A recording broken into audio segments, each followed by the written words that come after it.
최근에 있었던 롤 챔피언십 결승전 때 무려 300만 명의 유저가 트위치로 그 경기를 봤다고 하는데요. 트위치는 어떻게 시스템 디자인을 해서 300만 명의 유저를 핸들할 수 있었을까요? 오늘 한번 알아보도록 하겠습니다. 그래서 트위치 트래픽 특성을 잠깐 얘기를 하면 방금 얘기했던 것처럼 2022년 롤챔 결승전을 310만 명이 동시 시청을 했다고 하고요. 한 10,000명 정도? 이거는 좀 옛날 자료에서 제가 갖고 와서 지금은 이것보다 많을 것 같은데 10,000명 정도의 스트리머가 동시에 스트리밍을 하고 있다고 합니다. 그럼 일단 이 스케일링을 얘기하기 전에 라이브 스트리밍 자체가 어떻게 되는지 한번 알아보도록 하겠습니다. 이 라이브 스트리밍은 스트리머에서 데이터가 와서 이 인제스트라는 과정, 그러니까 스트리머의 비디오 영상이 트위치 데이터 센터로 가는 걸 인제스트라고 합니다. 그다음에 트랜스코드라는 과정을 거쳐요. 트위치 데이터 센터에서. 그래서 이건 비디오 형식을 바꾸는 건데 어떤 형식으로 바꾸는지는 나중에 얘기를 하도록 하겠습니다. 그다음에 replication, 그걸 복사를 하고 이 안정성을 위해서 그렇죠. 그다음에 이 edge, CDN이라고도 많이 부르는데 이 edge라는 걸 통해서 시청자들한테 이게 가게 됩니다. 그래서 이 스트리머로부터 ingest, transcode, replication, edge를 통해서 마지막에 시청자로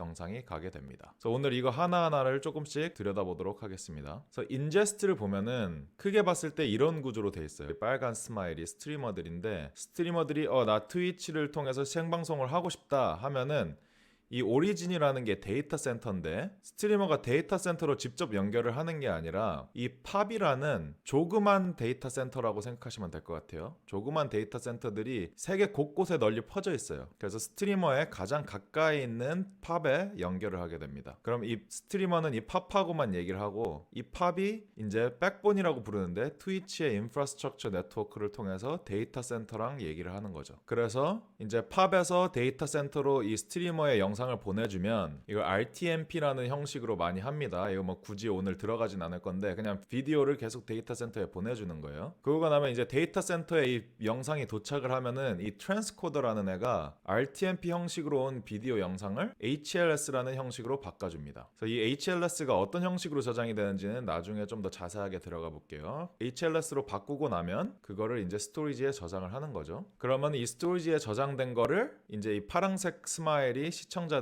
시청자들이 트위치에 달라고 하면은 시청자들이 직접 오리지널하고 연결해서 이걸 다운받는 게 아니라 이 edge라고 하는 거, CDN이라고도 많이 부르죠. CDN을 통해서 HLS 형식으로 바뀐 비디오를 시청자들이 받아서 플레이하게 되는 겁니다. 방금 얘기한 것들을 크게 한번 보면 이렇게 볼 수가 있죠. 그래서 스트리머, 빨간 스마일 스트리머가 이 팝을 통해서 데이터 센터로 자기 영상을 트위치 데이터 센터로 보내줍니다. 그러고 나면은 이 시청자들이 트위터 데이터 센터에 이제 저장돼 있는 비디오를 이 edge를 통해서 다운받게 되는 거죠. 그래서 다운받은 다음에는 자기 컴퓨터든 핸드폰에서 플레이를 하겠죠. 그 비디오를. 이런 식으로도 볼 수 있을 것 같은데 지금 이거랑 똑같은 거를 그냥 약간 다른 형식으로 그려본 거예요. 그러니까 스트리머가 이 RTMP 형식으로 팝을 통해서 이 데이터 센터까지 비디오를 보내줍니다. 그럼 데이터 센터에서 트랜스코더라는 애가 이걸 HLS라는 형식으로 바꿔서 스토리지에 저장을 해놓고 시청자들이 오면은 그 스토리지에서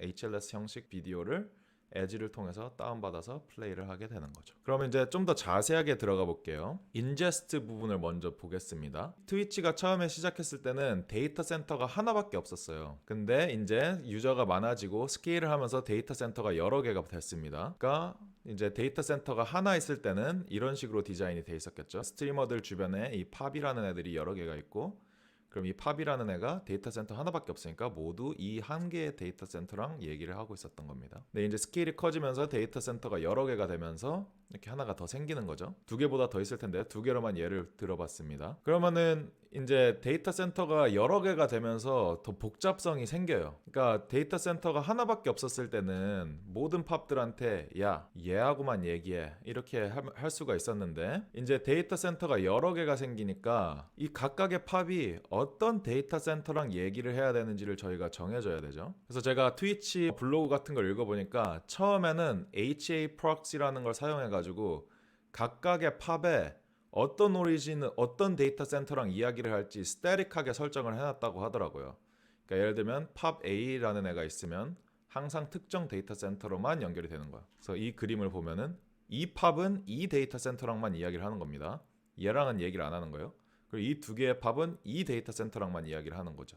얘는 얘랑은 얘기를 안 하는 거죠. 처음엔 이렇게 시작했었다고 해요. 이런 식으로 디자인이 돼 있으면 데이터 센터가 많아짐에 따라서 생기는 문제들이 있는데요. 한 가지 문제는 이게 시간에 따라서 특정 데이터 센터만 리소스 유틸라이제이션이 올라간다는 겁니다. 그러니까 예를 보면은 이게 유저들이 액티브하게 트위치를 사용하는 시간이 그 나라의 시간이 지금 몇 시냐에 굉장히 영향이 많이 있겠죠.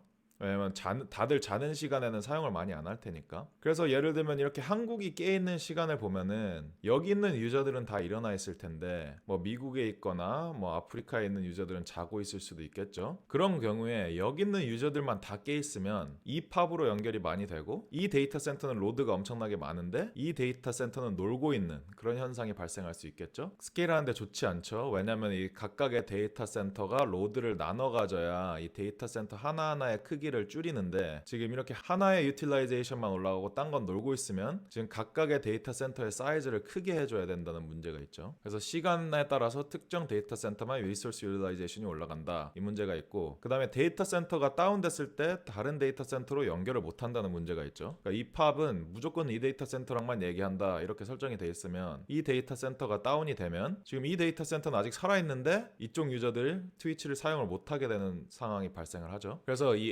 HA proxy라는 걸 말고 이건 오픈 소스 돼 있는 거라고 하는데 트위치 인터널리 인텔리제스트라는 걸 만들었다고 합니다. 이 이름은 사실 중요한 건 아니에요. 아마 트위치 안에서 자기네들이 이름 맘대로 정한 걸 테니까 이름은 중요한 게 아니고 이거 어떻게 문제를 해결했는지 한번 보겠습니다. 그래서 이 IntelliJest라는 거는 네 가지 컴포넌트가 있다고 합니다. 그래서 IntelliJest Media Proxy라는 게 있고 IntelliJest Routing Service라는 게 있고 Capacitor라는 게 있고 The Well이라는 게 있어요. IntelliJest Media Proxy라는 거는 그 HA Proxy라는 걸 얘가 replace 하는 겁니다. 근데 이제 얘가 좀 더 HA Proxy보다 똑똑하게 하고 싶으니까 얘한테 필요한 정보를 얘가 계산을 하는 거예요. 근데 얘가 계산을 하기 위해서 필요한 정보를 얘네들이 주는 겁니다. 보면서 좀 더 자세히 설명을 할게요. 그래서 이게 인텔리제스트를 만들기 전 상황을 좀 더 자세하게 그려본 겁니다. 이 스트리머들이 이 팝이랑 얘기를 하는데 사실은 팝 안에 돌고 있는 이 HA proxy라는 애랑 얘기를 한 거죠. 그래서 스트리머가 HA proxy랑 얘기를 하고 그럼 얘가 이 오리진하고 얘기를 하는 거죠. 여기에 있는 HA proxy는 얘하고만 얘기를 하고 여기 있는 건 얘랑만 얘기를 하게 되겠죠. 근데 이제 인텔리제스트라는 걸로 바꾸면 어떻게 되냐?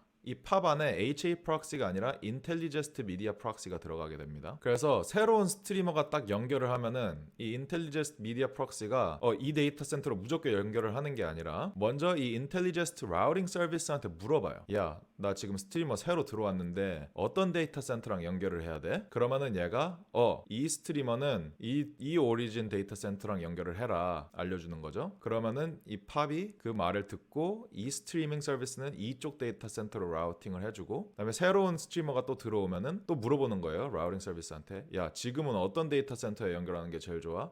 걔는 얘한테 연결을 해 하면은 팝이 이렇게 연결을 시켜주는 거죠. 그러면 얘는 그 결정을 어떻게 내리냐? 이 카파시터랑 더 웰이라는 서비스를 통해서 얘가 결정을 내리는데 이 더 카파시터라는 애는 이 각각의 데이터 센터에 지금 CPU 유틸라이제이션이 어떻게 되는지를 얘가 항상 모니터링을 하고 있는 거예요. 더 웰이라는 애는 얘랑 역할이 비슷한데 CPU가 아니라 지금 네트워크 상황을 보는 거예요. 이게 비디오 스트리밍이 네트워크를 많이 잡아먹으니까 각각의 데이터 센터의 네트워크 상태가 어떤지를 항상 보고 있는 거죠, 웰이. 그래서 이 IntelliJest Routing Service라는 애가 더 카파시터랑 더 웰한테 이 각각의 데이터 센터의 CPU 유틸라이제이션하고 네트워크 유틸라이제이션 상황을 보면서 알려주는 겁니다, 얘한테. 지금 이 데이터 센터의 유틸라이제이션이 낮으니까 새로운 스트리머들이 오면 얘한테 연결을 시켜라 뭐 이런 식으로 알려주는 거죠. 그래서 그거를 아까 그림에 대입해 보면은 이게 HA proxy가 아니라 IntelliJest Media Proxy라는 애로 바뀌어 있고 팝 안에서 그러면 스트리머가 오면은 얘가 IntelliJest Routing Service한테 물어보는 거죠. 지금 어떤 데이터 센터로 라우팅을 해줘야 돼? 그럼 얘가 답장을 주면은 얘가 맞는 데이터 센터로 연결을 해주는 거죠. 그래서 이제는 모든 팝이 모든 데이터 센터랑 얘기를 할 수 있는 상황이 되는 겁니다. 그림은 복잡한데 간단하죠. 그래서 인제스트는 그런 식으로 해요. 그래서 팝에서 이제 RTMP 형식으로 맞는 데이터 센터를 찾아서 비디오를 스트리밍을 해줍니다. 그럼 이제 트랜스코더는 무슨 역할을 하느냐? 이 RTMP로 온 형식을 HLS로 바꿔주는데요. HLS가 뭔지 한번 볼게요. 그래서 HLS는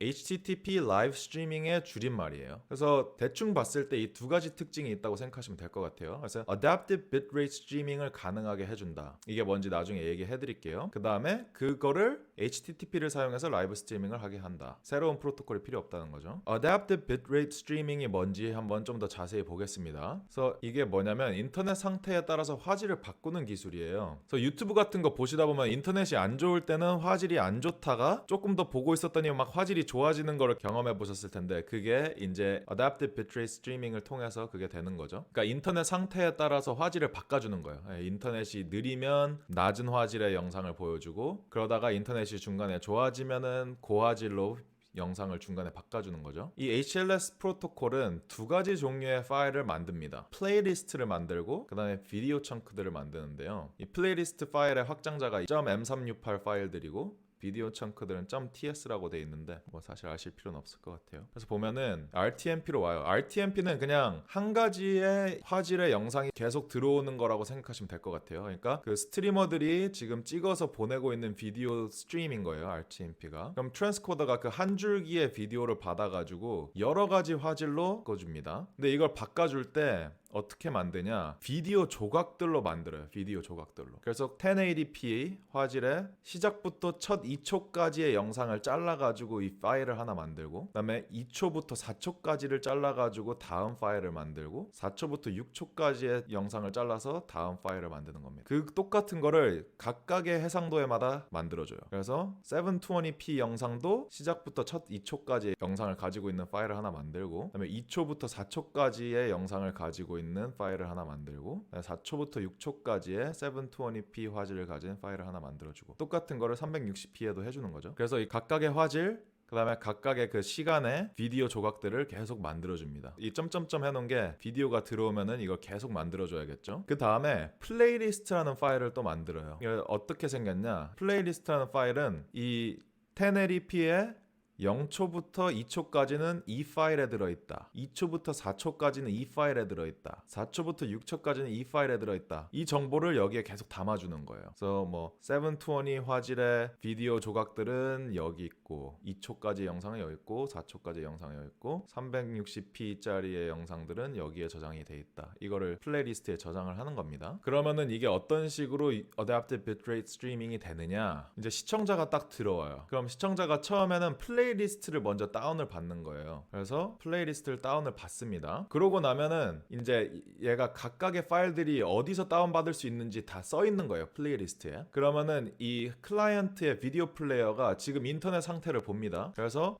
지금 인터넷 상태 안 좋아. 그러니까 일단 시작은 360p로 시작하자. 그래서 360p에 2초까지의 영상이 어디 저장돼 있지 하고 보니까 여기에 /v2-0.ts 파일을 다운받으면 되겠구나 해가지고 이 파일을 줘 하고 또 리퀘스트를 보내는 거죠. 그래서 이걸 다운 받습니다. 그래서 이제 이걸 플레이하기 시작해요. 그럼 유저 입장에서는 지금 낮은 화질의 영상이 플레이되기 시작한 겁니다. 그리고 그 다음에 이제 플레이되고 있을 때 야 우리 2초부터 4초까지는 지금 약간 이거 플레이되는 동안 시간이 있으니까 좀 더 고화질 다운을 받자 해가지고 이 비디오 플레이어가 우리 이거 다운받자 선택을 하면은 이 파일을 또 다운을 받는 겁니다. 뭐 이런 식으로 계속 그 인터넷 상황에 따라서 이 플레이리스트를 보면서 어떤 파일을 다운받아야 될지를 정해서 그 파일을 다운받아서 플레이를 해주는 겁니다. 그래서 이게 보시다 보면은 2초까지는 저화질이었다가 막 고화질로 바뀌었다가 이게 화질이 바뀌는 게 이런 식으로 비디오가 플레이되고 있기 때문입니다. 그래서 이제 트랜스코딩까지 한번 알아봤는데요. 그러면은 300만 명을 동시 시청을 어떻게 처리를 하나 결국에 이 300만 명이 동시에 이 파일들을 다운받으려고 하면은 데이터 센터가 처리하기가 힘들겠죠. 이제 HLS 이거를 자세히 보면은 이 구조가 캐시하기 되게 쉽게 해줍니다. 왜냐면은 비디오 청크들로 만들어놨죠. 비디오 청크를 한번 만들어 놓으면은 이제 얘는 바뀔 필요가 없는 거예요. 그러니까 얘 캐시해 놓기가 되게 쉽겠죠. 그래서 그거를 사용해서 스케일을 하는데 한번 보겠습니다. 이제 시청자가 처음에 플레이리스트를 다운받으려고 해요. 그러면 이 에지한테 리퀘스트를 보냅니다. 나 플레이리스트 줘. 그러면 에지가